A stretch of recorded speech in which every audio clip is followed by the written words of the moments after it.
الفريقين. هنا توقفت الكلمات، هنا اختلطت العبارات، هنا امتزجت الرغبات. جمهور فتان، جمهور فنان، جمهور صانع للفرجة ومحقق للأحلام.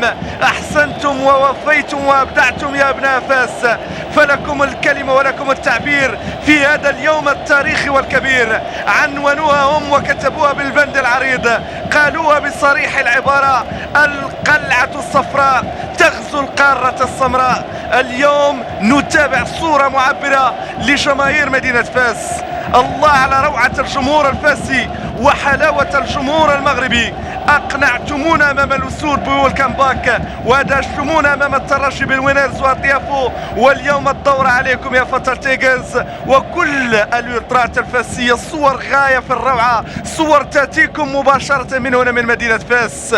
أحسنوا هذه الدخلة الجميلة، هذا التيف الممتاز، هذه البدلة التي يعني تكتسي كل المشاهدين، كل المتفرجين، كل الحاضرين هنا بمدرجات ملعب مدينة فاس. صورة غنية عن كل تعليق، حضور جماهيري كبير، أكثر من 45 ألف مناصر ومشجع حضروا اليوم، أتوا اليوم لمناصرة الصفر، لمتابعة النمور الصفر في مباراة مهمة، وهي مباراة نهائية، هي مباراة للتتويج لرفع الكاس هنا بمدينة فاس، المدينة العريقة التاريخية التي تحتضن أقوار مباراة اليوم هنا بمدينة فاس. تمتزج الآهات وأيضا الأعلام، وحوار كبير، حوار كبير لرؤية أرضية الملعب بدفاع خاص، وأيضا بلاعبين يسطعون ويكونون نجوما في مباراة هي مباراة الأحلام. لن ننسى مباراة اليوم،